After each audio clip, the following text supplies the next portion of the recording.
bila ada bangunan yang lebih tinggi daripada Jabal Abi Qubais, salah satu tanda hari kiamat. Hari ini kita melihat Jabal Abi Qubais dulu bukit yang paling tinggi, hari ini Jabal Abi Qubais lah yang paling rendah. Jabal Abi Qubais di belakang bukit Safa.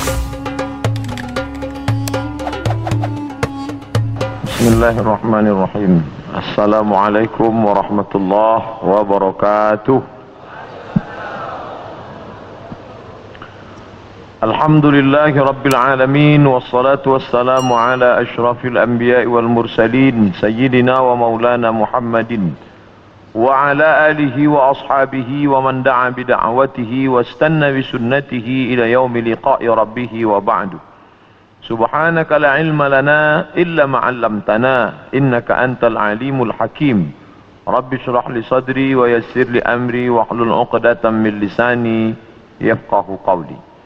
Yang sama-sama kita hormati pengerusi masjid, hadirin hadirat, muslimin muslimat, insyaallah kita semua dimuliakan Allah Subhanahu wa taala. Amin ya rabbal alamin. Ada setengah golongan bahkan agama yang mengatakan bahawa hari kiamat itu tidak ada. Kerana alam semesta ini qadim, kekal abadi, maka dibantah dalam sifat 20. Wujud, qidam, baqa, mukhalafatuhu lil hawadith, qiyamuhu binafsihi, wahdaniyah, qudrat, iradat, ilmun, hayat, sama', basar, kalam. Ini disusun oleh akidah Asy'ariyah untuk membantah orang yang mengatakan ada dua yang qadim selain daripada Allah Subhanahu wa taala. Yang wujud sebenar wujud Allah, sedangkan kita wujud kerana kita diwujudkan. Ada yang maha mewujudkan, yaitu wajibul wujud Allah. Wujud qidam, kekal. Yang qidam itu qadim Allah Subhanahu wa taala. Bila ada orang mengatakan bahawa alam ini qadim, maka syiriklah dia, kerana ada dua yang qadim, Allah dan alam. Maka dalam Islam kita diajarkan an tu'mina billah wa malaikatihi wa kutubihi wa rusulihi wal yaumil akhir, bahawa dunia akan berakhir dan kita semua akan mati dan alam semesta ini akan hancur. Maka Syekh Muhammad Abduh memulai tafsir Al-Manar tidak dari Al-Fatihah, tapi daripada juzuk 30 amma yatasa'alun. Sebab juzuk 30 itu banyak bercerita tentang hari kiamat. Maknanya kalau orang diajak bercerita tentang awal Al-Baqarah, dia bercerita tentang alladzina yuqimunas shalah wa yu'tunaz zakah wa yunfiquna mimma. Ini semua cerita tentang ibadah. Bagaimana mungkin orang bercerita paham ingin beribadah kalau dia menyangka bahawa alam ini kekal dan abadi? Oleh sebab itu dalam Islam diajarkan bahawa alam ini akan binasa.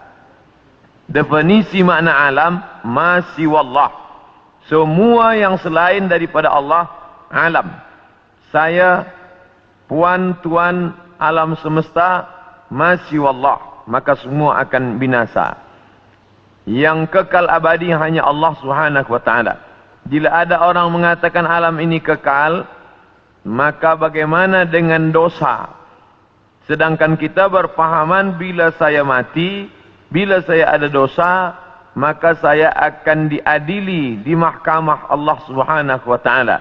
Selepas itu ada surga, ada neraka. Sedangkan mereka yang berpahaman bahawa alam ini tidak binasa, maka roh itu masuk dari satu tubuh ke tubuh yang lain. Roh saya keluar, masuk ke tubuh yang lain. Boleh masuk ke tubuh manusia, jasad manusia, boleh pula jasad haiwan yang dikenali dengan reinkarnasi. Masuk roh dia ke tempat yang lain. Ini di antara pahaman yang meyakini bahawa alam ini tidak berakhir.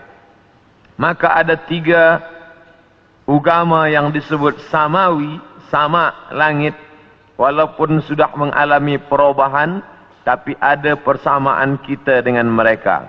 Sama-sama percaya Allah, sama-sama percaya ada Rasul Nabi utusan Allah, dan sama-sama bahawa dunia akan kiamat, maka datanglah hari akhirat. Islam, Yahudi, Nasrani. Maka mereka disebut dengan samawi kerana ada 3 titik persamaan. Maka bila kita buka Quran juzuk 30 bercerita tentang alam akan berakhir. A'udzubillahi minasyaitonir rajim. Idza as-samaa'u fatarat, ketika langit terbelah. Sekarang ada isu global warming, panas. Mengapa panas dunia ini? Mereka berkata bahawa lapisan yang melindungi kita di atas ozon mengalami penipisan atau bocor. Tapi yang terjadi, kata Allah SWT, idza as-samaa'u fatarat, langit terbelah. Sekarang bila ada batu besar yang akan menimpa kita dari luar, dia tidak akan mungkin sampai ke Kuala Lumpur, sebab dia akan habis. Kerana ada lapisan yang dibangun Allah, yang dibina. Dalam Al-Quran dikatakan, وَبَنَيْنَا فَوْقَكُمْ سَبْعًا شِدَادًا. Kami bina di atas itu, ada fauqakum di atas kamu, sab'an, 7 lapis, shidada, binaan yang kokoh dan kuat. Itulah mengapa kita sampai hari ini aman, tidak ada yang mengganggu dari atas. Dari bawah pula Allah berfirman dalam surat An-Naba juzuk 30 surah yang pertama, wal jibala autada, wal jibal bukit-bukit, autada sebagai pasak. Bila tiang khemah tidak mungkin tumbang kerana ada pasak, maka bumi ini pun sama dengan kain yang menutup meja. Inilah kerak bumi bagian atas, dia menutup meja. Sebenarnya dia bergerak. Mengapa dia tidak bergerak? Kerana ada paku-paku yang membuat dia terhunjam ke dalam sehingga dia tidak bergerak liar. Maka paku itu adalah wal jibala autada, bukit-bukit sebagai pakunya. Nanti sampai masanya paku itu akan tercabut. Itulah yang disebut Allah, wa takunul jibal kal ihnil manfush. Bukit-bukit tercabut seperti bulu kambing dihembus angin. Bulu kambing dihembus angin, manakala bulu kambing dicukur ingin dibuat menjadi baju kain musim sejuk. Kerana orang Arab mengalami rihlatas syita, musim sejuk, wasaif, musim panas. Sejuk bersangatan, hanya bulu kambing yang boleh membuat tubuh menjadi tahan. Mereka cukur bulu kambing, diletakkan di atas tikar, datang angin kencang berhembus. Watakunul jibalu kal ihnil manfush. Bila bulu kambing, bila bukit-bukit yang besar itu tercabut seperti bulu kambing, maka bumi pun bergerak dan kita di atasnya pun bergoncang. Itulah yang dikatakan dalam Al-Quran, wataran nasa sukara. Engkau pandang manusia itu sukara, mabuk. Wa ma hum bisukara, sebenarnya mereka tidak mabuk. Bila kita tengok ada orang mabuk, dia berjalan bergoncang, begitulah bayangan nanti hari kiamat terjadi. Wa taran nasa sukara, engkau lihat mereka mabuk. Wa ma hum bisukara, sebenarnya bukan mereka itu mabuk. Walakinna azaballahi syadid, tapi azab Allah amat sangat keras, sehingga seakan-akan mereka mabuk. Kerana bumi bergoncang, daun-daun bertiup, dan pokok-pokok kayu tumbang. Idza as-samaa'u fatarat wa idzal kawakibun tasarat. Apa yang ada bintang gemintang seperti tasbih yang diputus, maka berjatuhanlah dia. Wa idzal biharu fujirat. 13 tahun yang lampau tsunami menyerang Aceh, meninggal lebih 200.000 orang. Itu baru satu pantai yang naik ke atas. Bagaimana bila idzal biharu fujirat, semua lautan ini naik ke darat? Kita tahu bahawa alam ini lebih banyak laut daripada darat. Nah, laut ini naik ke atas darat. Wa idzal bi'aru fujirat wa idzal quburu bu'athirat. Ketika yang dikubur dibangkitkan, alimat nafsun, maka saat itu sadarlah diri, ma qaddamat wa akharat, apa yang sudah dia lakukan. Itulah gambaran dalam Al-Quran, dalam banyak surah. Idza syamsu kuwirat, ketika matahari digulung. Idza sama'u fatarat, kita langit terbelah. Dari mulai surat An-Naba sampai An-Nas, itu kebanyakan bercerita tentang hari kiamat. Maka saya sendiri pernah mengajarkan tafsir surah-surah pendek. Karena dengan mengkaji tafsir surah pendek ini, juzuk 30, membangkitkan rasa takut kepada Allah, memahami bahwa alam ini akan berakhir dan dunia akan kiamat. Nah, yang jadi masalah bila dia terjadi. Maka datanglah seorang sahabat bertanya kepada Nabi Muhammad sallallahu alaihi wasallam, "Ya Rasulullah, mata sa'ah, bila kiamat itu terjadi?" Nabi tak jawab. Itu menunjukkan bahawa Allah tidak berikan wahyu kepada Nabi untuk menetapkan hari, menetapkan hari, bulan, tahun. Nabi tidak menjawab, tapi Nabi balik bertanya, "Ma'a'datta laha?" Siapa tadi yang bertanya? Manakala Nabi menyampaikan tazkirah, orang ini bertanya, "Mata sa'ah?" Nabi diam saja. Nabi terus berikan tazkirah. Selepas itu baru Nabi tanya, "Aina sa'il?" Siapa yang bertanya tadi? "Saya ya Rasulullah." Lalu kata Rasulullah, "Ma'a'datta laha?" Apa yang sudah kau siapkan untuk hari kiamat itu? Menunjukkan bahawa hari, bulan dan tahunnya tidak diketahui siapapun. Bila hari ini beredar berita bahawa ada tulisan, ada orang yang mengetahui hari kiamat, maka bercanggah dengan Quran dan sunnah Rasulullah sallallahu alaihi wasallam. Kerana Nabi tidak pernah membicarakan itu kepada Sayyidina Abu Bakar, Umar, Uthman wa Ali wa an kulli sahabati Rasulillah ajma'in. Sedangkan Al-Quran jelas-jelas, a'udzubillahi minasyaitonir rajim, yas'alunaka 'anis sa'ati ayyana mursaha. Mereka bertanya kepada engkau tentang hari kiamat, bila terjadinya. La ya'lamuha illahu, tidak ada yang tahu kecuali hanya Allah Subhanahu wa ta'ala. Tapi masalah tanda-tandanya, maka Nabi banyak bercerita. Tanda-tanda ini dibagi dua. Ada tanda yang bersifat fisik, nampak. Di antaranya ucapan Nabi, tatawul al-bunyan, berlomba-lomba membuat bangunan tower yang tinggi.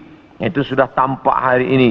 Bahkan Imam Sun'ani menyebutkan, bila ada binaan, bangunan yang lebih tinggi daripada Jabal Abi Qubais, salah satu tanda hari kiamat.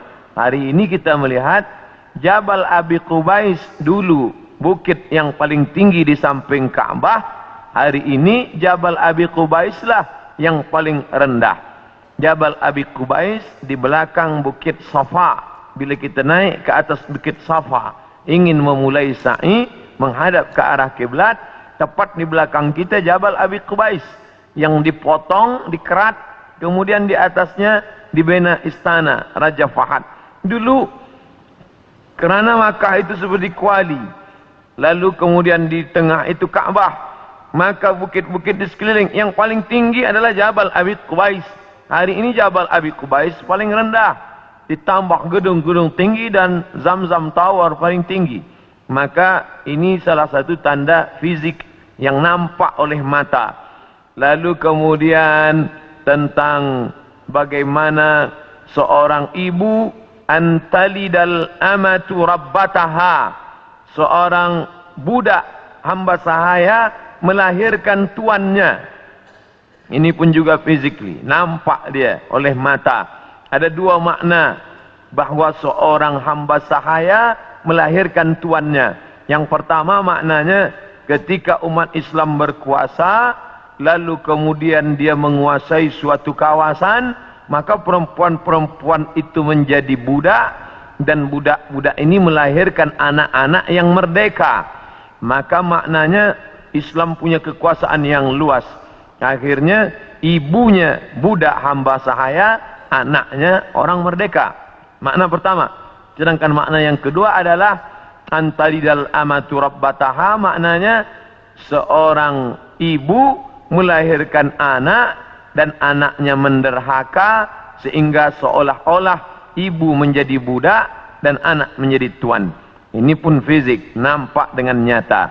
Saya termasuk suka mengkaji tanda-tanda yang tampak, tapi sebenarnya yang lebih condong daripada hadis-hadis itu adalah bukan benda, tapi condong kepada maknawi, makna yang terkandung di balik suatu ucapan Nabi sallallahu alaihi wasallam.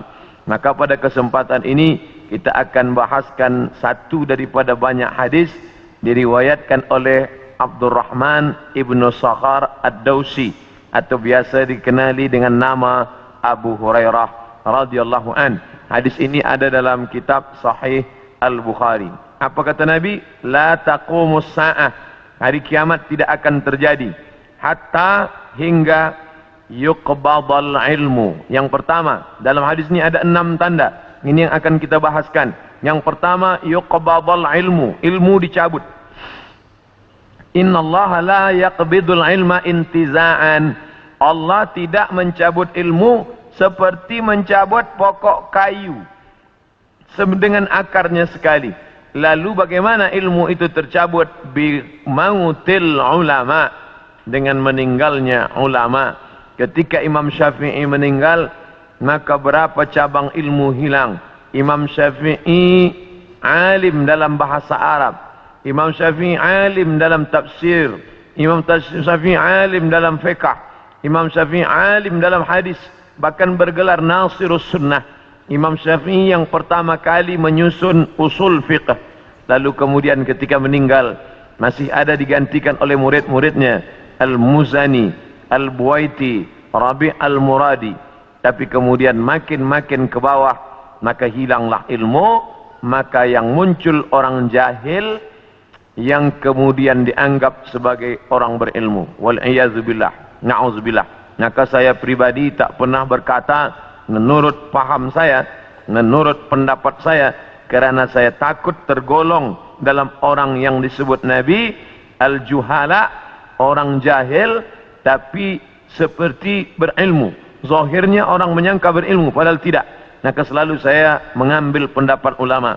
Menurut pendapat Imam Syafi'i, menurut pendapat Imam An-Nawawi, menurut pendapat Ibnu Hajar Al-Asqalani, menurut Imam Az-Zahabi, menurut Imam Jalaluddin Abdul Rahman As-Suyuti, untuk menyelamatkan diri daripada juhala. Na'udzubillah. Maka nanti kata Nabi SAW, sebelum hari kiamat bermunculanlah juhala kerana pandai berbicara, kerana berpakaian ulama. Al-juhala yalbisuna libasal ulama. Orang jahil tapi memakai pakaian ulama, pandai berbicara, lalu orang menyangka dia alim, padahal dia tak lebih daripada orang dhalla wa adalla, sesat dan menyesatkan. Sebenarnya kiamatnya sudah terjadi pada isinya, tapi alamnya belum kiamat besar. Maka kata ucapan Nabi SAW dalam suatu hadis, idza wussidal amru ila ghairi ahlihi, bila diberikan suatu perkara bukan kepada ahlinya, bukan kepada orang yang faham, fantaziris sa'ah, maka tunggulah kiamat. Makna kiamat di situ bukan kiamat alam semesta, tapi kiamat isinya. Bila pembinaan masjid ini diberikan kepada orang yang tidak pakar, tidak memiliki kepakaran pada bidang itu, fantaziris sa'ah, maka tunggulah sa'ah, kiamat, hari kiamat. Makna kiamat di situ bukanlah kiamat alamnya, tapi isinya sudah kiamat. Begitu juga dengan ucapan Nabi tentang masalah idza waqa'a ala ahadikumul qiyamah, bila terjadi kiamat pada salah seorang kamu, wa fi yadihi fasilah, di tangannya ada anak korma, falyaghrisha, tanamlah, kerana dia akan menanam itu, lalu kemudian dia mati. Bagaimana mungkin kiamat terjadi pada satu orang? Maka makna kiamat dalam hadis ini, alamnya tidak kiamat, tapi orang itu mengalami kiamat, maknanya mati dia. Na'udzubillah. Oleh sebab itu maka bahwa kiamat sudah terjadi pada isinya, ya, kerana banyaknya orang jahil. Oleh sebab itu alhamdulillah kita di Malaysia masih ada para ulama, masih ada para mufti, masih ada para habaib. Maka kita datang ke majlis-majlis mereka, hindari majlis-majlis orang-orang jahil yang tidak diketahui sanad ilmunya, yang tidak diketahui dapat dari mana, bahkan mendakwa mendapat dari mimpi. Langsung berjumpa dengan Syekh Abdul Qadir Al-Jilani, langsung saja terus mendapatkan zikir talqin dari Rasulullah sallallahu alaihi wasallam tanpa bersanad, tanpa berguru. Padahal para imam mengajarkan kita ada namanya sanad. Al-isnad minad din. Sanad itu bahagian dari agama. Laulal isnad, kalaulah bukan kerana sanad, laqala man syaa ma syaa, maka orang mudah saja berkata sesuai kehendak hawa nafsunya. Begitu kata Imam Abdullah Ibnul Mubarak, salah seorang ulama hadis yang amat sangat tinggi ilmunya. Maka Imam Bukhari bersanad sampai ke Nabi Muhammad sallallahu alaihi wasallam. Imam Bukhari mendapatkan hadis itu dari gurunya, namanya Abdullah Ibnu Maslamah. Abdullah Ibnu Maslamah mendapatkan dari gurunya, namanya Malik bin Anas. Malik bin Anas mendapatkan dari gurunya, namanya Abu Zinad. Abu Zinad mendapatkan dari gurunya, namanya Al-A'raj. Al-A'raj mendapatkan dari gurunya, namanya Abu Hurairah. Abu Hurairah mendapatkan dari gurunya, namanya Sayyidina wa Maulana Muhammad sallallahu alaihi wasallam. Dan di antara sanad itu mesti diteliti pula, orang ini mestilah adil. Makna adil menjauhi dosa besar, menghindari dosa kecil. Lawan daripada kata adil adalah fasik. Wallahu la yahdil qaumal fasiqin. Allah tak berikan hidayah kepada orang yang fasik. Adapun orang yang adil tapi dia tidak dhabit, tidak kuat ingatannya, maka dia juga tidak layak diambil ilmu daripadanya.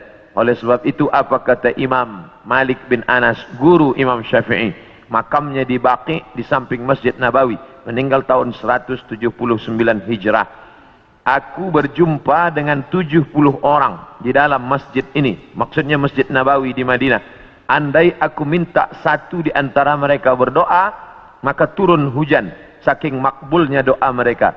Tapi tidak aku ambil hadis satu pun dari ke-70 orang itu. 70 orang zuhud, ahli ibadah, abid, banyak ibadahnya, kabul doanya. Andai ku minta satu orang berdoa, turun hujan, begitulah kabulnya. Tapi aku tidak mengambil ilmu dari mereka kerana tidak dhabit, kuat ingatannya.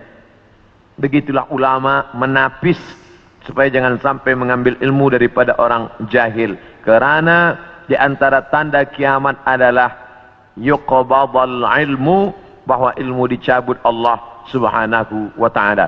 Maka bila kita masih ada kajian-kajian khas tafsir, khas fiqh, khas usul fiqh, khas hadis, maka kita hadir, kita dengarkan, kita fahami, kita rakamkan, kita share, maka dia bagian dari dakwah.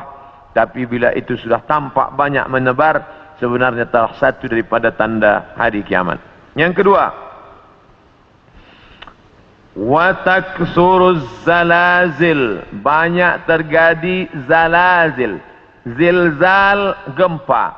Zalazil, gempa. Maka kita lihat, idza zulzilatil ardu zilzalaha, bila sudah digoncangkan bumi itu, wa akhrajatil ardu athqalaha, dan dia menggoncangkan, lalu keluarlah isi yang ada di dalamnya. Dulu terjadi juga gempa. Faj'alna 'aliyaha safilaha, kami jadikan bagian dalam naik ke atas, bagian atas turun ke bawah. Amtarna 'alaihim, kami hujani mereka, bihijaratin, dengan batu, min sijilin mandud, dari tanah liat yang terbakar. Sudah lama terjadi, tapi hari ini terjadi lebih banyak lagi di banyak-banyak tempat. Bahkan gempa tak lagi terhitung. Hari ini terjadi di sini, hari ini terjadi di sini. Ini menunjukkan bahawa salah satu dari tanda-tanda itu sudah muncul, mengingatkan kita. Apakah dengan terjadinya ini lalu kita stres setelah ini lalu kita tidak beraktiviti, lalu setelah ini kita tidak lagi beramal. Bukan begitu makna memahami tajuk kajian kita ini. Dengan memahami tanda hari kiamat, bukan menyuruh kita berhenti bekerja, bukan menjadikan kita menjadi tidak bersemangat untuk mencari nafkah, malah judul tajuk kita siang ini membuat kita semakin bersemangat untuk beramal soleh, karena kita akan tetap mati menghadap Allah, maka yang dibawa serta adalah amal-amal. Makanya dalam sebuah ungkapan, bukan hadis Nabi, i'mal lidunyaka, beramallah untuk duniamu, ka'annaka ta'ishu abada, seakan-akan kau hidup untuk selamanya. Wa amal li akhiratika, beramallah untuk akhiratmu, ka'annaka tamutu wada, seakan-akan kau mati besok. Maka siang ini kita salat zuhur pukul 1:30, maka seakan-akan inilah zuhur yang terakhir. Saya akan sampaikan tazkirah ini dalam 60 menit. Selepas itu kita akan buka soalan, kita akan jawab masalah-masalah yang ditanyakan terkait dengan tajuk kita sebahagian besarnya.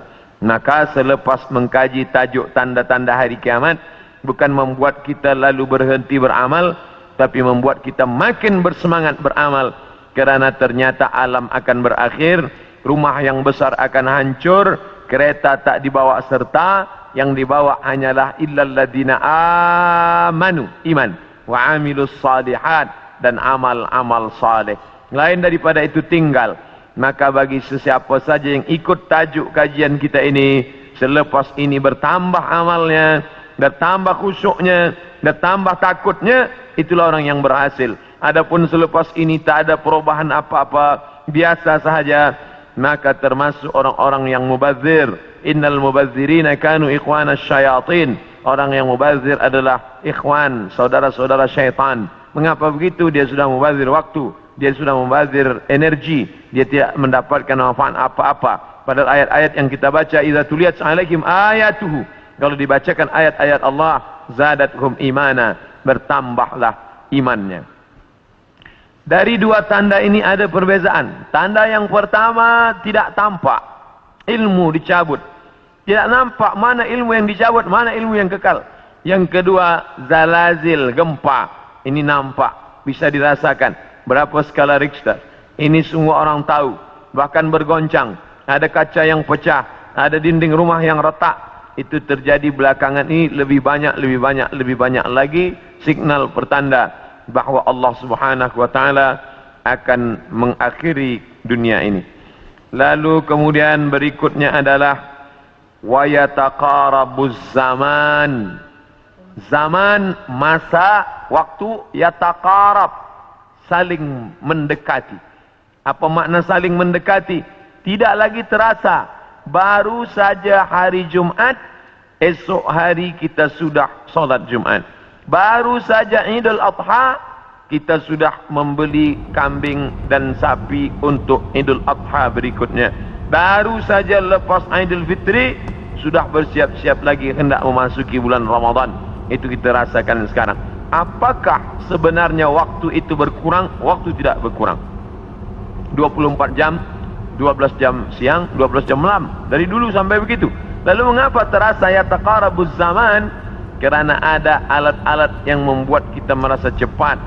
Dengan tumbuhnya alat-alat elektronik, datangnya internet, sehingga zaman begitu cepat tak terasa. Dulu orang duduk lama terasa, baru berakhir petang hari. Tapi hari ini tak terasa. Petang siang malam berputar begitu cepat. Wa yataqarabuz zaman. Maka ini kita rasakan, makin hari makin kuat. Apa yang ada pada kita masa kecil dulu, sekarang sudah tidak ada lagi.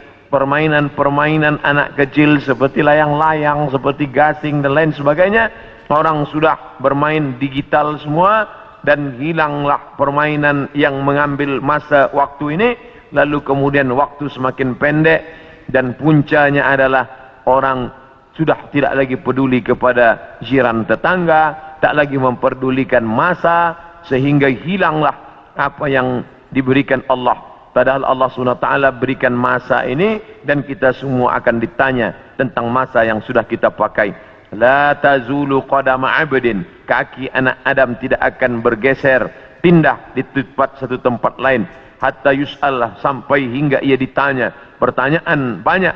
La tus'alunna yawma idzin 'anil na'im, kamu akan ditanya tentang banyak pertanyaan, tapi satu di antara pertanyaan itu adalah an umrihi fima afnah, umur kemana saja kamu pakai. Maka pertanyaan yang paling banyak tak dapat dijawab oleh manusia adalah umur, usia, kemana saja kau pakai yang dititipkan Allah subhanahu wa ta'ala. Wa yataqarabuz zaman, waktu semakin dekat. Yang keempat, wa tazharul fitan, banyak terjadi fitan. Fitan jamak daripada fitnah.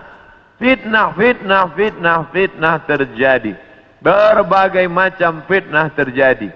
Kita lihat ada fitnah Sunni Syiah, ada fitnah Khalqil Quran, ada fitnah Ahmadiyah, ada fitnah Khawarij, ada fitnah Rafidah, berbagai macam fitnah. Fitnah di grup WhatsApp, fitnah di Facebook, fitnah di Twitter, fitnah. Ini fitnah makin banyak. Dulu orang datang menceritakan aib orang lain, hanya berdua saja dia dengan jirannya. Hari ini orang berkelompok-kelompok membuat grup-grup fitnah, hingga semakin besar, semakin habis waktu disebabkan itu semua.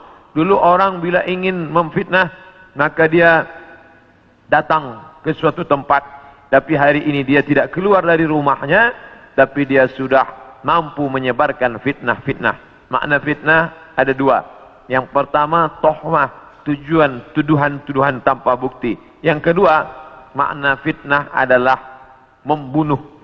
Makna fitnah adalah menyiksa. Banyak penyiksaan. Berapa kali kita tidak sanggup menyaksikan video bagaimana penyiksaan muslimin di Rohingya.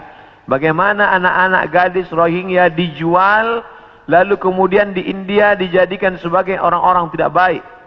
Bagaimana penyiksaan yang dilakukan oleh Burma kepada muslimin Arakan Rohingya.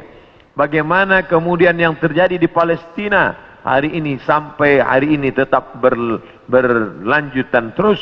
Na'udzubillah. Maka betul kata Nabi SAW, kalau sudah dekat masa hari kiamat, maka yang terjadi adalah yaksurul fitan, maka banyaklah fitnah terjadi. Makanya selalu sebelum salam kita katakan, Allahumma inni a'udzubika min azabi jahannam, jauhkan kami daripada azab jahannam, wa min azabil qabri, daripada azab kubur, wa min fitnatil mahya wal mamat, jauhkan kami dari fitnah hidup dan mati. Fitnah mati, azab. Dua fitnah mati, azab kubur dan kemudian azab di akhirat. Tapi ada fitnah yang luar biasa, fitnatul mahya, fitnah ketika dalam hidup pun dia sudah merasakan fitnah yang luar biasa. A'udzubillah. Yang selanjutnya, yang kelima, yaitu yaksurul haraj. Haraj, kata Nabi, wa huwal qatslu, pembunuhan yang banyak. Bagaimana mereka boleh menghabisi kaum muslimin bertetangga dekat. Slobodan Milosevic ingin menghabisi semua etnis Bosnia Hersek, habis semuanya. Itu terjadi tahun 90-an. Lalu kemudian sekarang berdamai. Lalu kemudian bagaimana pembantaian di Irak, dari sejak mulai Presiden Amerika sampailah yang terakhir, terus mereka membantai umat Islam. Lalu kemudian terjadi pula yang terakhir, tidak berakhir sampai hari ini, sampai Presiden Amerika mengatakan ini adalah ibu kota Israel. Dengan mengakui itu sebagai ibu kota Israel, maka semua orang yang berada di dalam itu tidak lagi diakui sebagai orang Palestina. Efek daripada itu adalah bahwa ini tidak lagi dianggap sebagai milik umat Islam, tapi justru sebagai orang Islam yang memiliki tempat ibadah di tanah orang kafir. Na'udzubillah. Oleh sebab itu, maka banyaklah al-haraj, pembunuhan. Dulu pun ada juga pembunuhan, betul, tak salah. Ada Romawi membunuh Persia, Persia membunuh Rom, itu biasa, itu terjadi. Tapi zaman sekarang pembunuhan merajalela kerana alat untuk membunuh itu diciptakan lebih banyak. Senjata-senjata dari besi diciptakan lebih banyak lagi untuk menghabisi umat manusia. Maka itulah yang dikatakan Nabi, yakfirul haraj.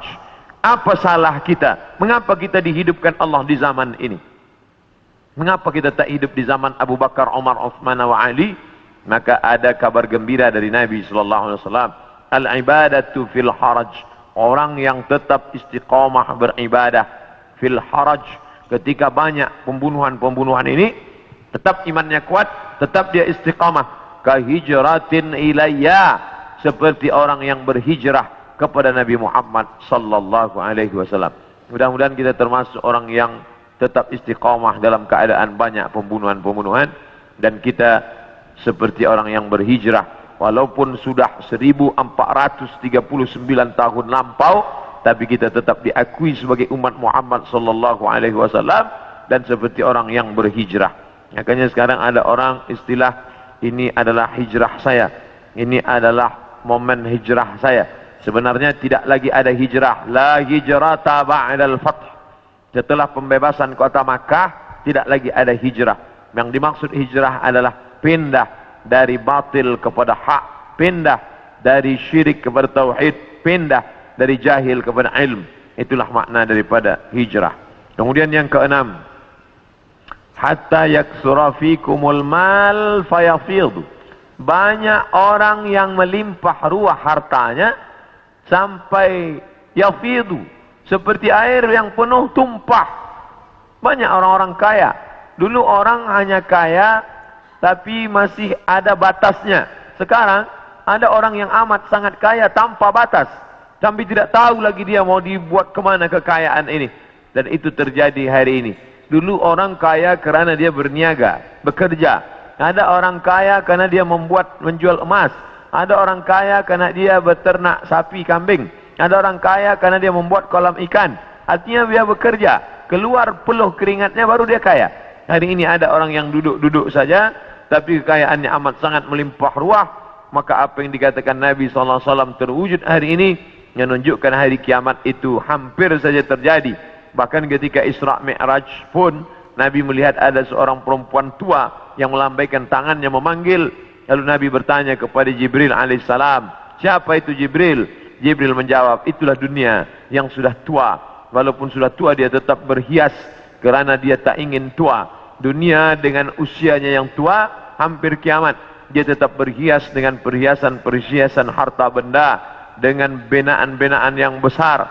Tapi sebenarnya dia semakin tua, dan sampai masanya terjadilah apa yang dikatakan Allah Subhanahu wa taala, hancur semuanya, berkeping tak bermakna sama sekali. Maka ini salah satu tanda yang dikatakan Nabi sallallahu alaihi wasallam. Kemudian hadis berikutnya disebutkan juga dalam Sahih Al-Bukhari. Apa kata Nabi sallallahu alaihi wasallam? Tetap dari Abu Hurairah. La taqumus sa'ah, tidak terjadi hari kiamat hatta yanzila fikum ibnu Maryam, sampai datang anak Maryam. Yang dimaksud dengan anak Maryam adalah Nabi Isa alaihissalam, hakaman muqsitan, sebagai seorang hakim yang adil. Mungkin keadilan susah didapatkan dari manusia yang condong kepada harta dan hawa nafsu, tapi kerana dia seorang nabi, bukankah dia sudah mati, meninggal dunia? Barrafa'ullah wa ma qataluhu, mereka tidak berhasil membunuhnya. Wa ma salabuhu, mereka tidak berhasil menyalibnya. Walakin syubbiha lahum, ada orang lain yang diserupakan wajahnya dengan Isa. Dialah Yudas Iskariot, dialah Yahuza yang kemudian ditangkap oleh tentera daripada Yahudi yang benci akan Isa, dan mereka menyalibnya di tiang Golgota, dan mereka mengatakan inilah dia. Maka kata Allah, wa ma qataluhu yaqina, mereka tidak yakin seyakin-yakinnya tentang itu.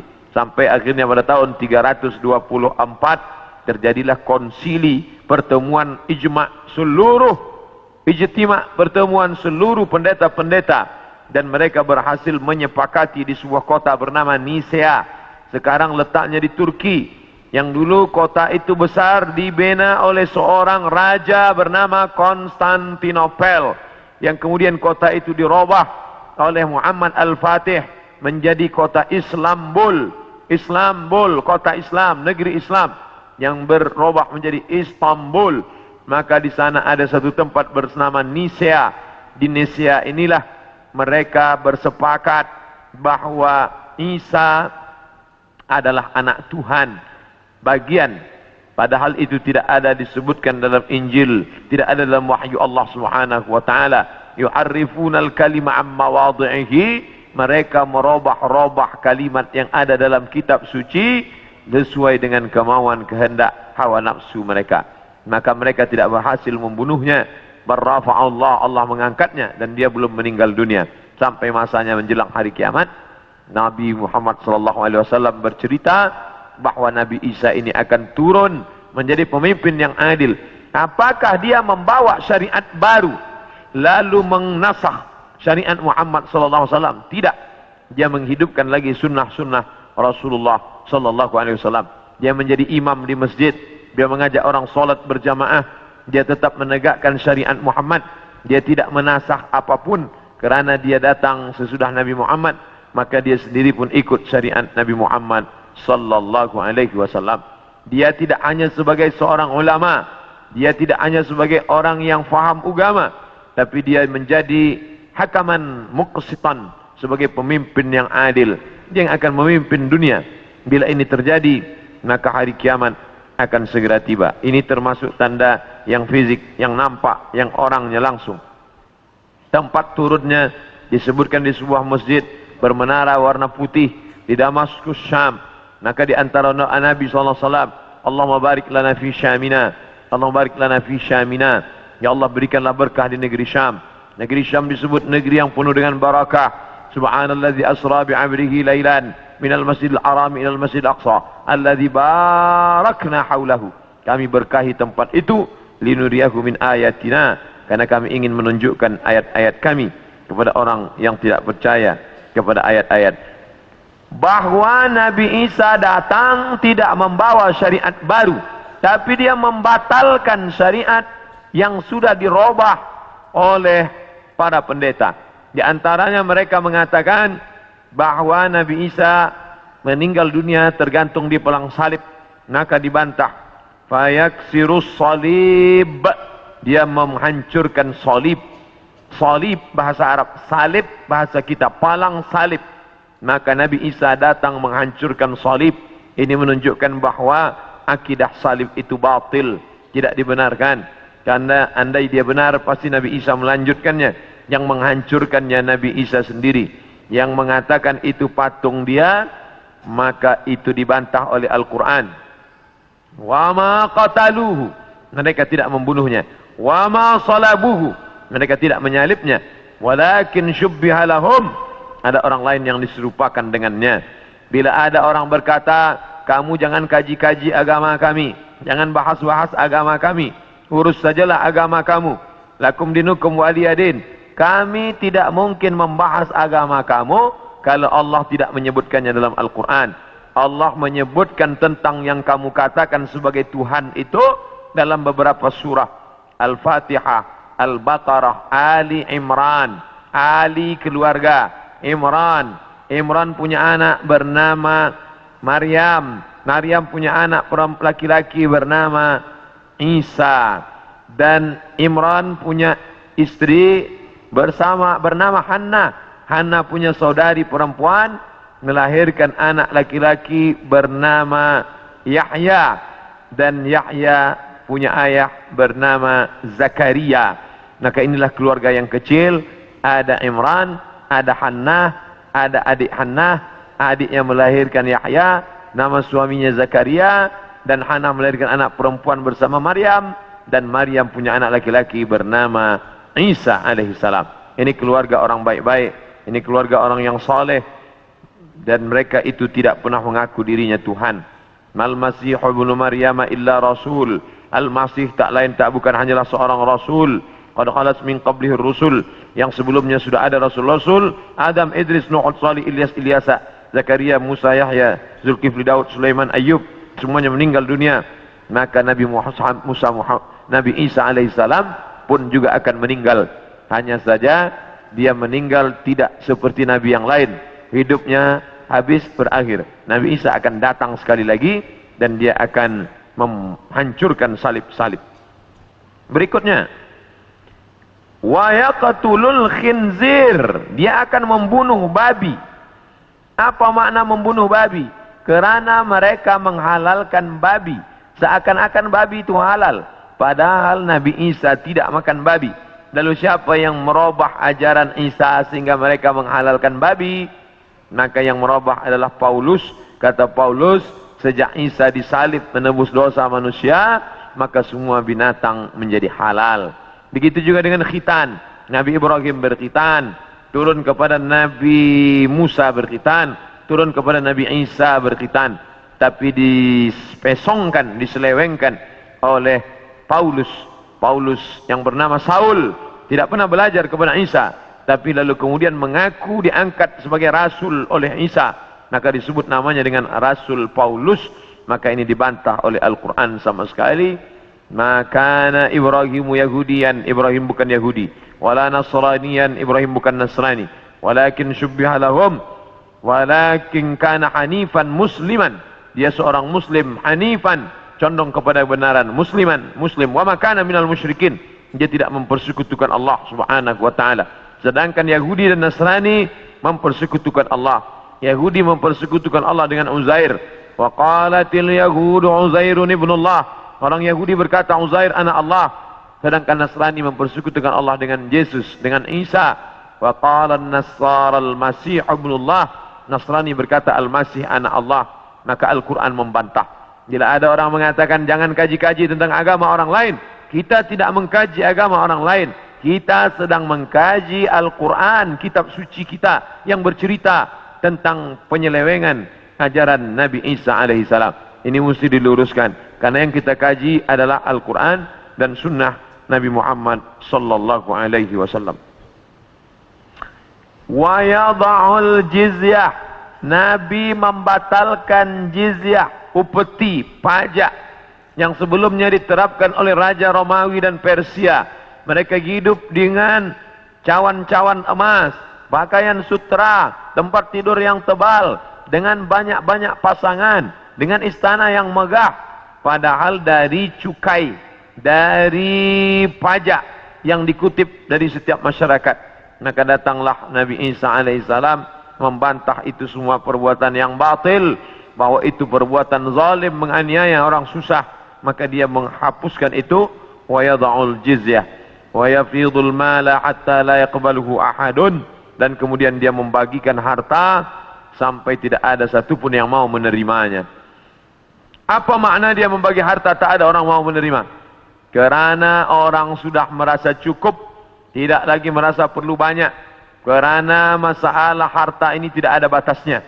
Lau kana libni Adam wadiyan min zahab, seandainya manusia itu memiliki satu lembah daripada emas, ini ada bukit, di sini ada bukit, ada tanah yang turun ke bawah, tempat bercocok tanam, lalu kemudian berubah dia menjadi emas, maka manusia tidak pernah berkata cukuplah emas yang banyak ini, tidak.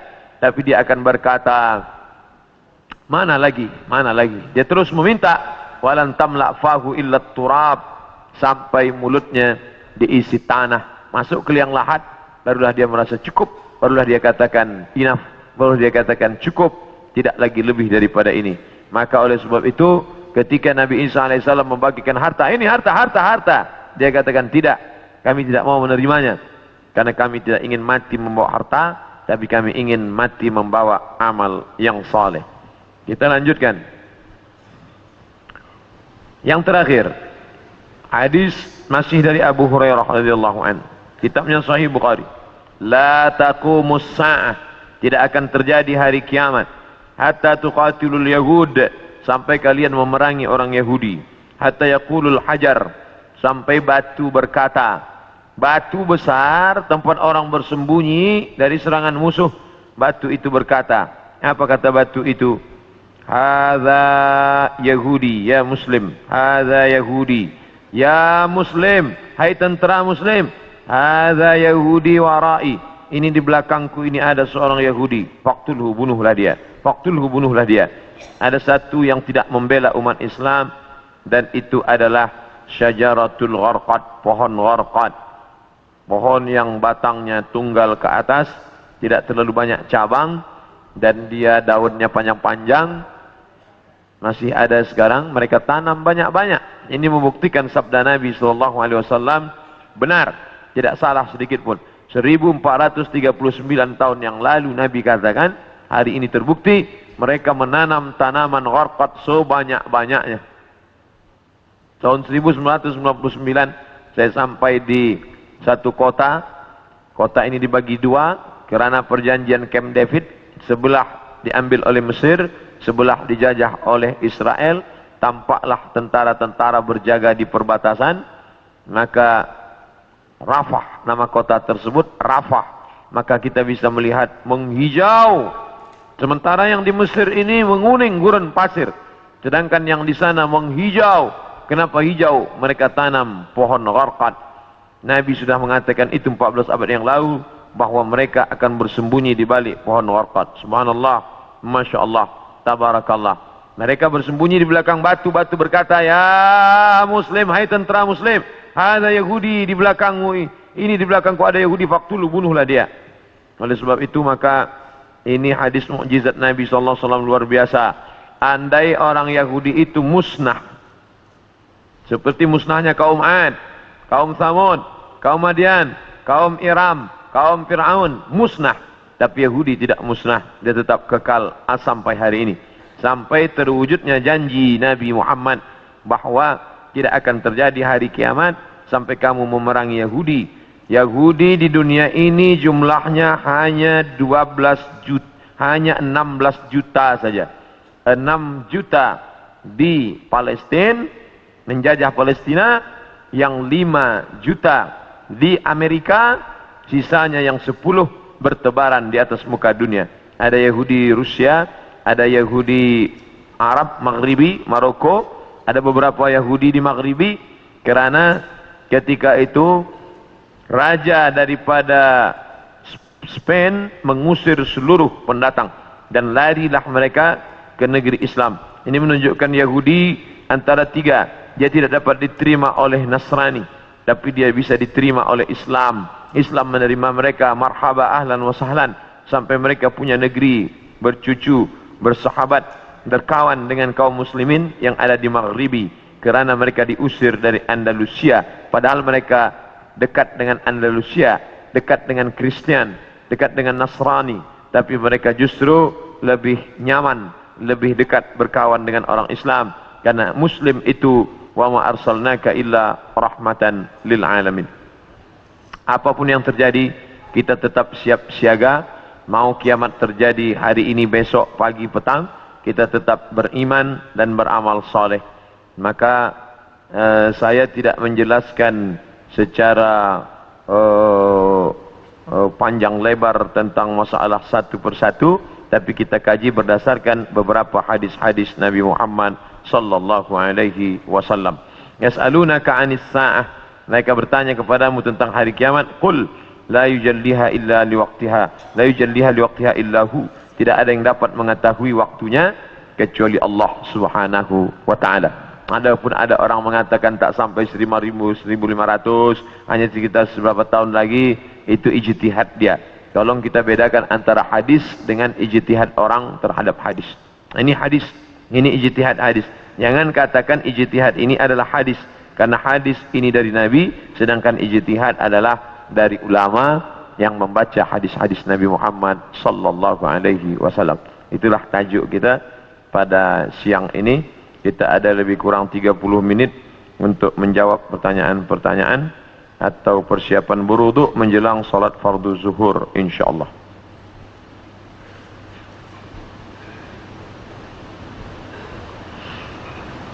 Apa hukum membaca Quran digital? Quran dulu tidak ada di kertas. Quran itu bukan kertas yang turun melayang-layang.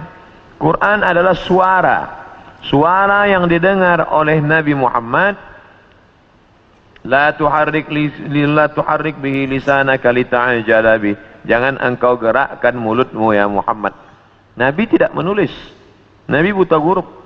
Maka Nabi manakala dia mendengar suara Jibril, dia gerakkan mulutnya. Datang Allah berfirman, la tuharrik, jangan kau gerakkan mulutmu, dengar saja baik-baik.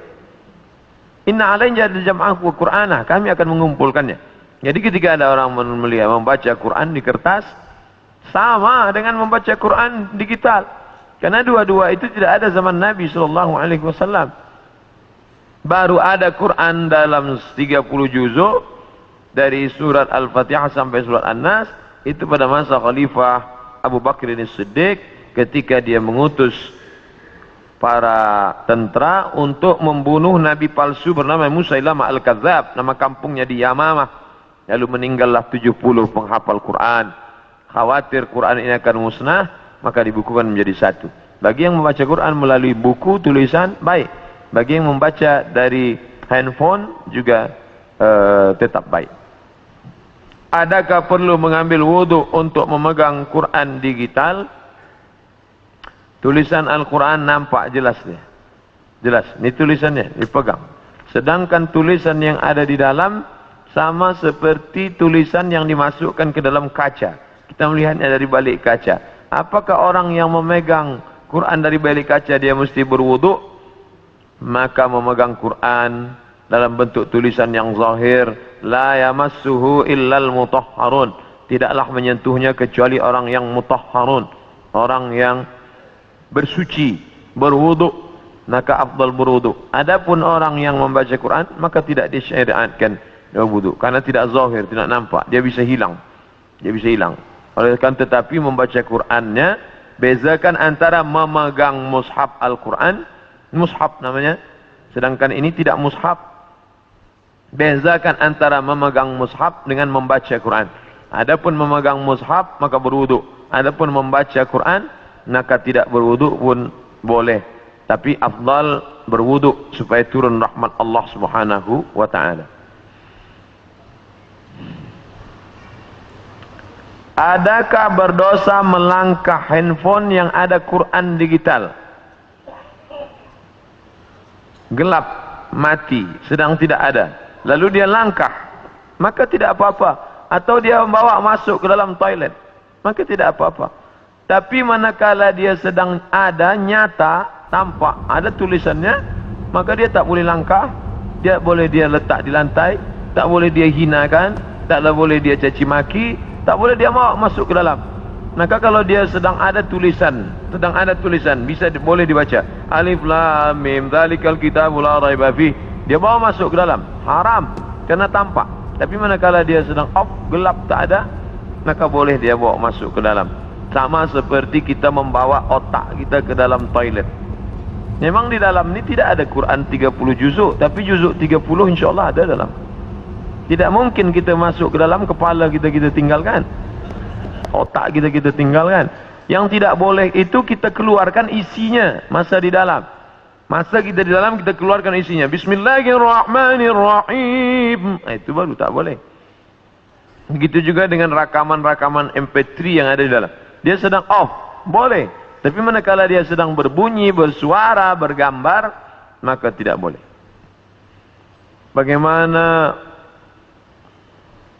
Bagaimana Islam disebarkan dengan kekerasan? Benarkah Islam disebarkan dengan kekerasan perang?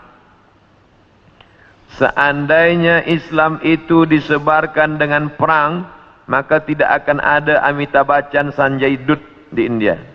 Kerana Islam dulu punya kekuasaan. Seandainya Islam disebarkan dengan perang, maka tidak akan ada Sping, tidak akan ada Kristian Ortodok di Kaherah. Itu padahal Islam berkuasa di sana.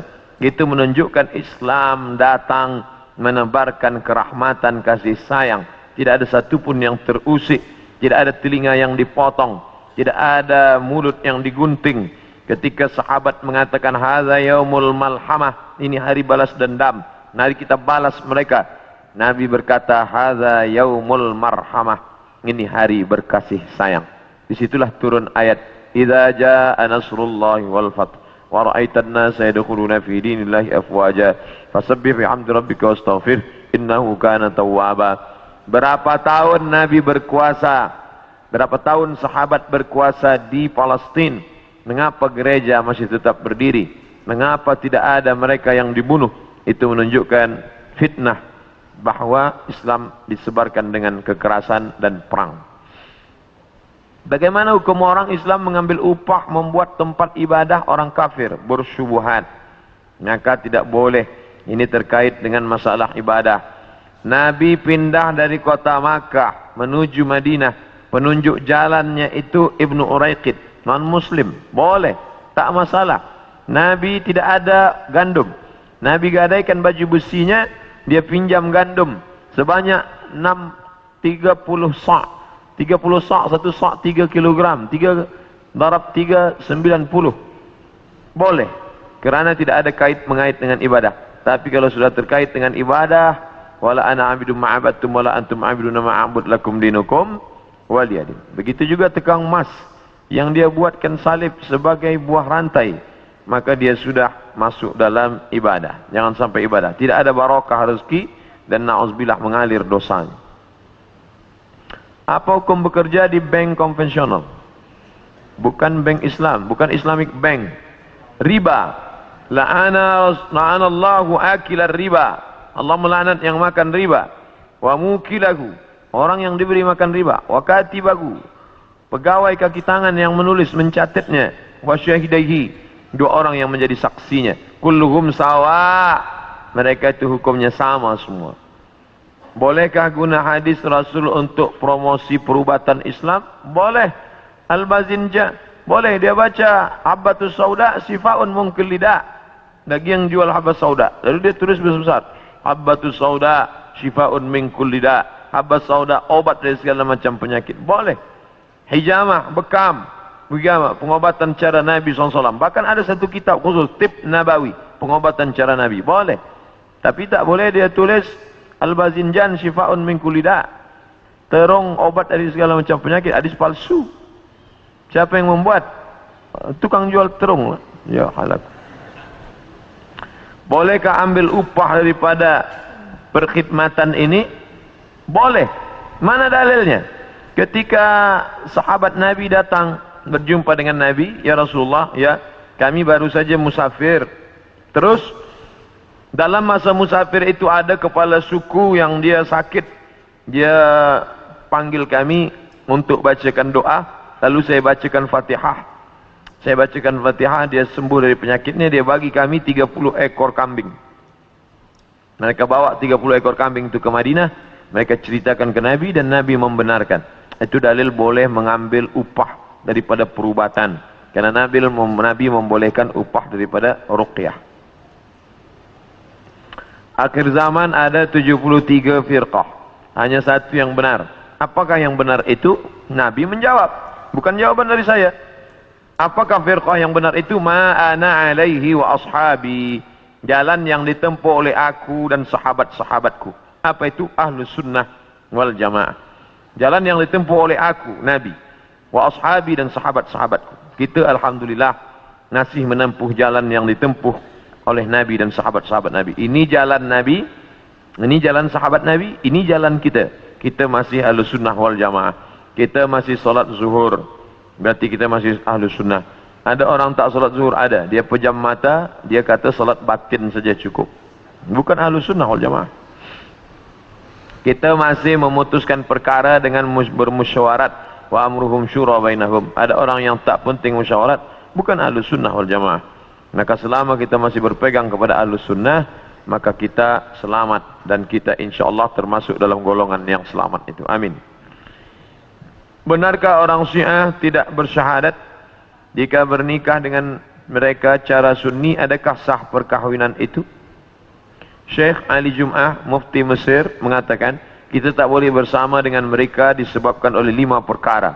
Yang pertama, mereka mengatakan wajib beriman kepada imam 12. Sesiapa sahaja yang tidak beriman kepada imam 12 maka dia kafir. Maka kita ini sebenarnya kafir di mata mereka. 2, mereka mengatakan selepas Nabi Muhammad meninggal maka yang berhak menjadi pengganti adalah Ali. Maka Abu Bakar dan Umar adalah orang yang merampas kekuasaan Ali. Maka mereka mengkafirkan sahabat Nabi. Sahabat Nabi itu kafir kecuali Miqdad bin Aswad, Abu Dzar Al-Ghifari, Salman Al-Farisi. Lain daripada itu kafir. Mereka mengkafirkan sahabat.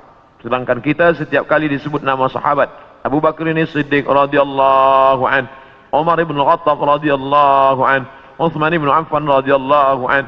Sedangkan mereka mengatakan Abu Bakar Siddiq laknatullah alaih. Maka kata Sayyid Habib Muhammad bin Ahmad, Muhammad bin Alawi bin Abbas Al-Hasani Al-Maliki Al-Khattul Ahmar, bila engkau pandang, bila engkau dengar ada seorang ulama mencaci maki sahabat Nabi, Khattul Ahmar, itu garis merah, red line, bahawa kita tidak lagi boleh bersama dengan mereka. Sesiapa saja yang mengkafirkan sahabat Nabi, dan ciri khas daripada mereka adalah mengkafirkan sahabat Nabi. 3, mereka tidak mengakui Al-Quran, kerana Al-Quran yang ada sekarang penuh dengan tahrif, perubahan. Yang merubahnya siapa? Abu Bakar, Umar, Uthman. Di dalam Al-Quran itu sebenarnya banyak nama-nama Sayyidina Ali, tapi telah dibuang kerana Abu Bakar dan Umar membenci Ali. Begitu tohmah tuduhan mereka kepada Abu Bakar dan Umar. 4, mereka taqiyah. Taqiyah maknanya bila dia duduk bersama orang Sunni, kita tanya dia, awak Sunni ke Syi'i? Dia kata, saya Sunni. Tapi manakala dia duduk banyak dengan orang Syiah, dia katakan, saya Syi'i. Ini namanya taqiyah. Ini pun tidak boleh kita berdebat dengan mereka, sebab mereka susah untuk mengenali identiti dia. Yang kelima, mereka meyakini bada. Bada ya bedu, bada. Itulah maka dalam Quran itu ada nasakh mansukh. Kerana Allah tidak tahu apa yang terjadi di masa akan datang. Allah ciptakan khamar, Allah tak tahu bahawa orang akan mabuk dengan khamar ini. Maka Allah halalkan khamar. Selepas orang tadi mabuk, lalu Allah haramkan khamar. Maka ada nasakh mansukh. Mereka meyakini dalam akidah mereka bada, yaitu Tuhan tak tahu apa yang terjadi esok hari. Nah ini 5 poin ini yang membuat kita tak boleh duduk bersama dengan Syiah. Benarkah apa maksud hadis orang yang beramal dengan amalan ahli surga hingga jarak sehasta, tapi takdir Allah ia lakukan amal ahli neraka hingga ia masuk neraka? Hadis ini dijelaskan oleh Syekh Muhammad Sa'id Ramadan Al-Buti dalam masalah takdir. Jangan gara-gara hadis ini orang tidak mau beramal. Kamu tak ada gunanya beramal baik, nanti sudah sejengkal lagi mau masuk surga tak jadi, sebab ternyata engkau sudah tertulis di Lauhul Mahfuz menjadi penghuni neraka. Bukan itu maknanya. Bagi yang sudah beramal, jangan riak.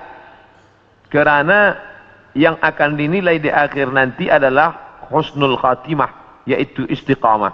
Bagi kamu para pendosa, pezina, peminum khamar, jangan berputus asa, karena yang akan dinilai pada akhirnya, maka segeralah bertobat. Bagi kamu yang sudah beramal, jangan takbur, jangan sombong, jangan riak. Kerana pada akhirnya akan dinilai adalah apakah kamu ditutup dengan husnul khatimah. Itulah makna hadis itu bila dia digabungkan dengan hadis-hadis yang lain. Maka untuk memahami satu hadis, tidak boleh satu hadis itu dipaham sendiri tanpa dibantu oleh hadis yang lain. Maka ada satu kitab tulisan Syekh Yusuf Al-Qaradawi, judulnya Kaifana Ta'amal Ma'as Sunnah.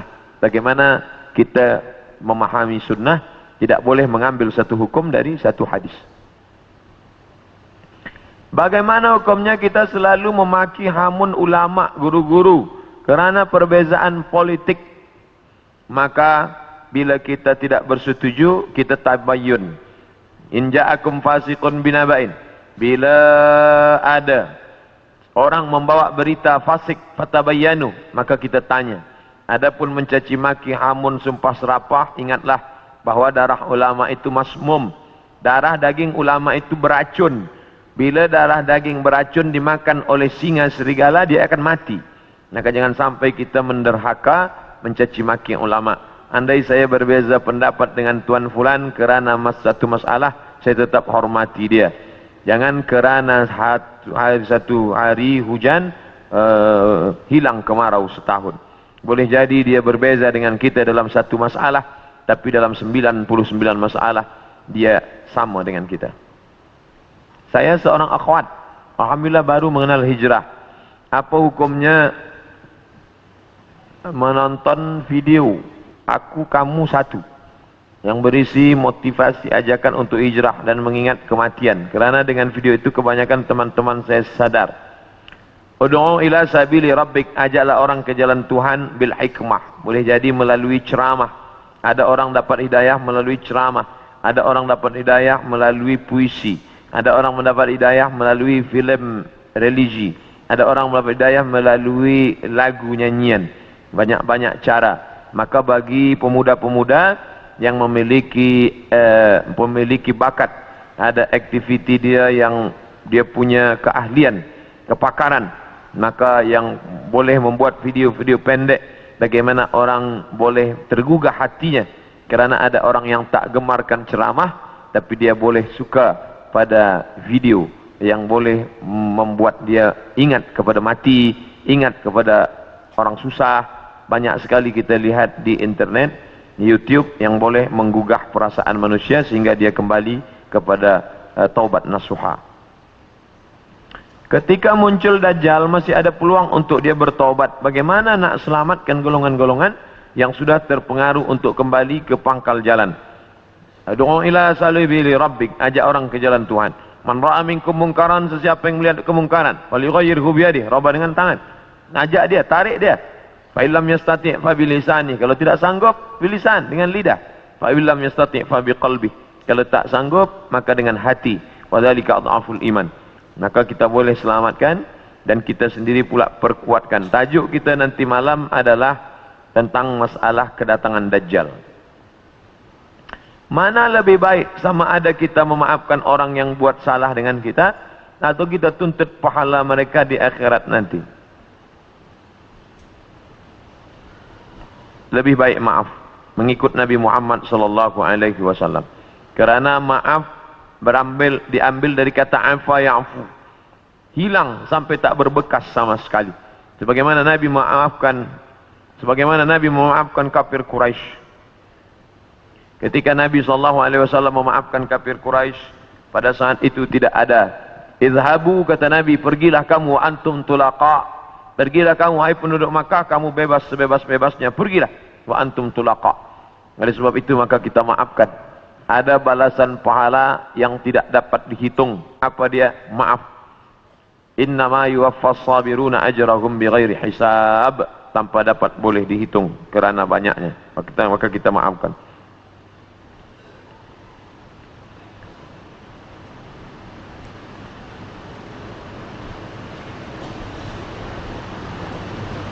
Boleh tak solat jamak kalau jarak dari pejabat ke rumah jauh, keluar pejabat asar sampai rumah isyak?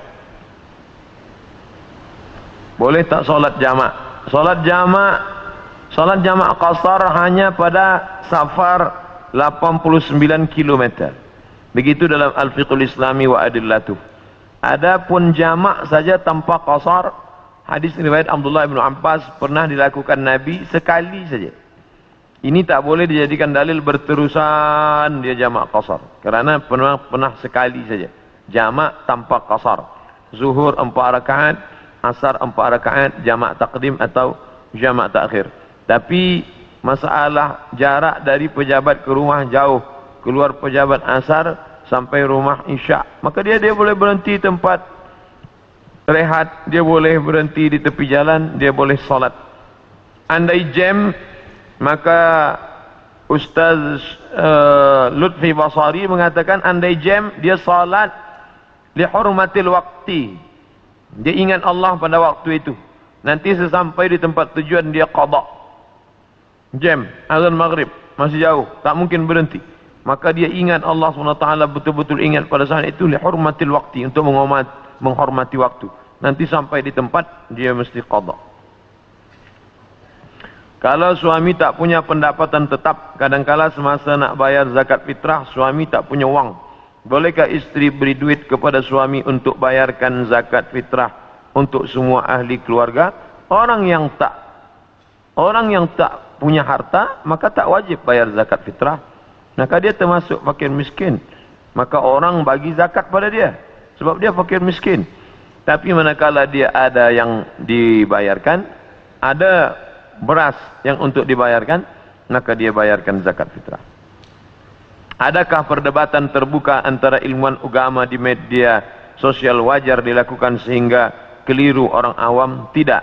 Bila ada orang berbeza pendapat, maka dia duduk bersama untuk meluruskan.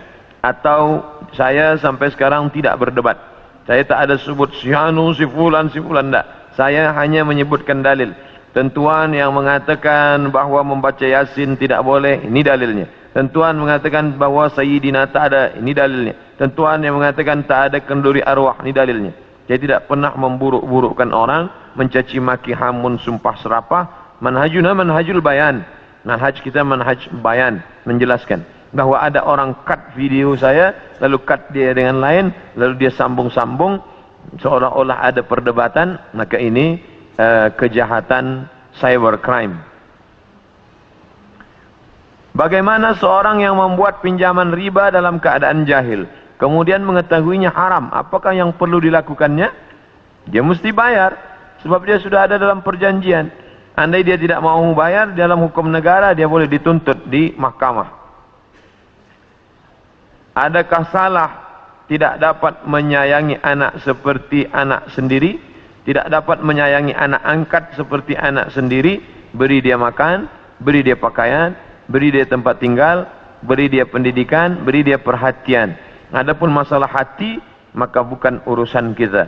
Hati tentulah condong kepada anak sendiri daripada anak angkat. Maka hati urusan Allah Subhanahu wa taala. Kita bagi saja kewajiban kita, hak dia kita bagi, maka kita selamat insya-Allah. Apa perimeter untuk menukar mazhab? Tidak usah tukar-tukar mazhab. Kita istiqamah saja satu mazhab, kerana pindah-pindah mazhab akan menyebabkan kita tatabbu' rukhas, mencari mudah-mudahnya saja. Masa bersentuh kulit lelaki dengan perempuan, kita pakai mazhab Hanafi. Kerana dalam mazhab Hanafi tidak batal. Tapi manakala berkurban, awak kenapa tak berkurban? Oh, ini mazhab Syafi'i sunat muakkad, tapi awak Hanafi. Kalau Hanafi wajib. Nah, ini dia akan condong kepada tatabbu' rukhas, mengambil yang mudah-mudahnya saja. Padahal kita beramal itu wa ma umiru illa liya'budullah mukhlishina lahuddin, beramal ikhlas kerana Allah. Bagaimana cara mudah untuk menghafal Al-Quran? Dulu kami masa belajar Azhar 1 tahun 2 juzuk.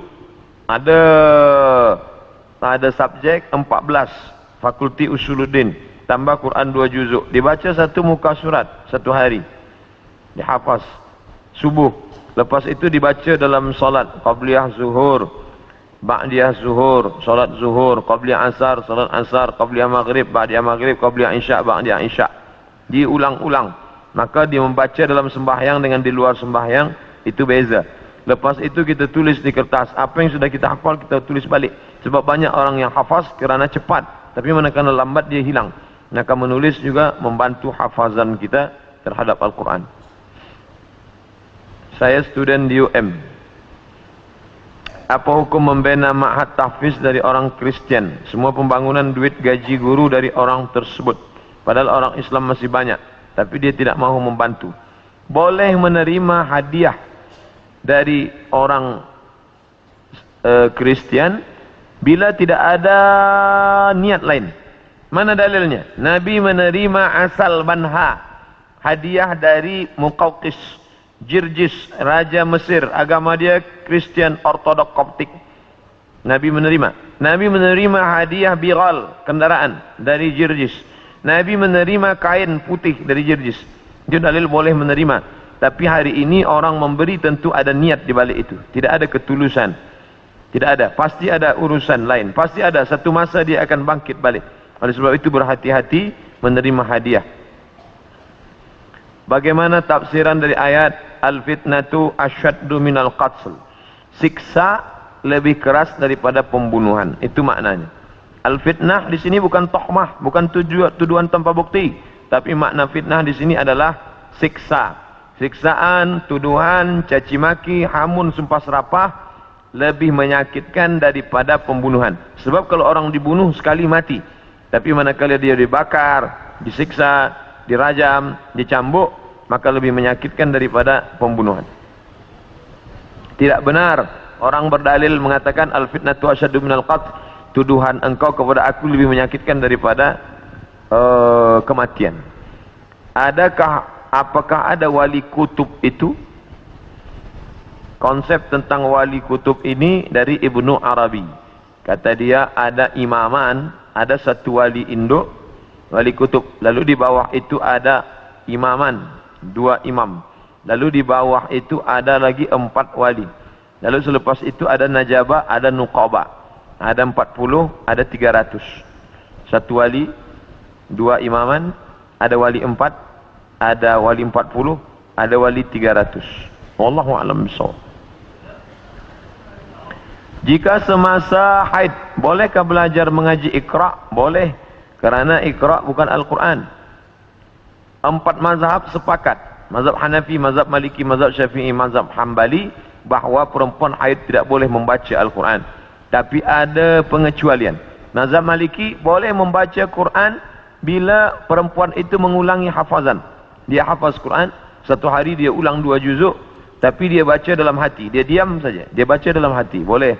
Yang kedua, menurut mazhab Hambali, bila dia guru agama, tapi dia baca putus-putus, innallaha la yastahi ayyadriba masalamma da'udatan fama fawqaha, maka boleh.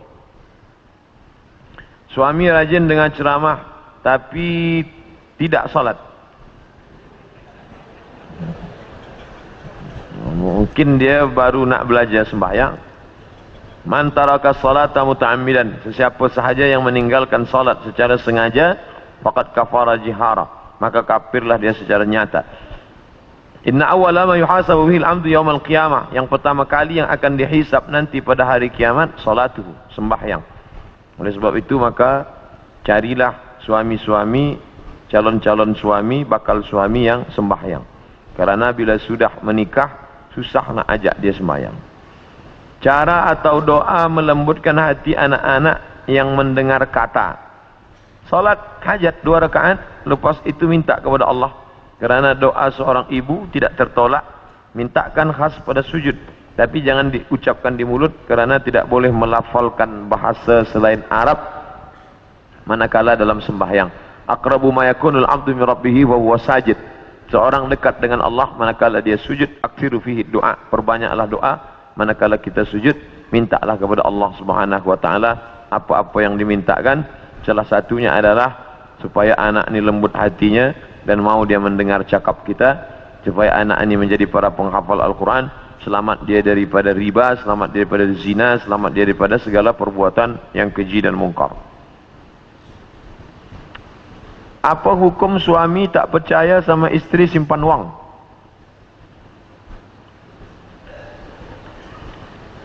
Ini masalah kepercayaan, mungkin pernah hilang. Oleh sebab itu maka amanah.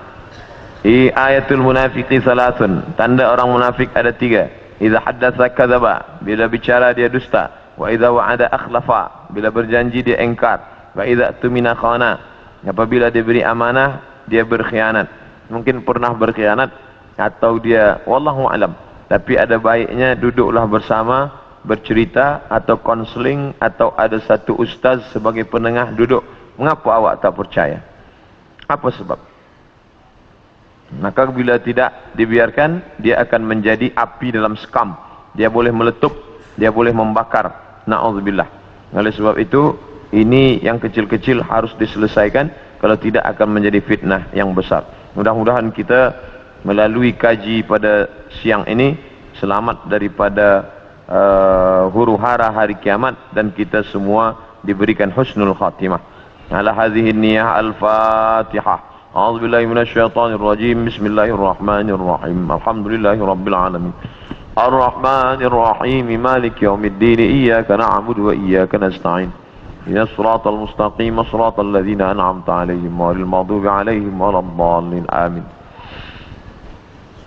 Allahumma inna nas'aluka salamatan fid din wa 'afiyatan fil jasad wa ziyadatan fil 'ilm wa barakatan fil rizq wa taubatan qabla al maut wa rahmatan 'inda al maut wa maghfiratan ba'da al maut. Allahumma hawwin 'alaina fi sakaratil maut والنجاة من النار والعفو عند الحساب. اللهم أعنا على ذكرك وشكرك وحسن عبادتك. اللهم فقهنا في الدين وعلمنا التأويل وارزقنا فهم المرسلين.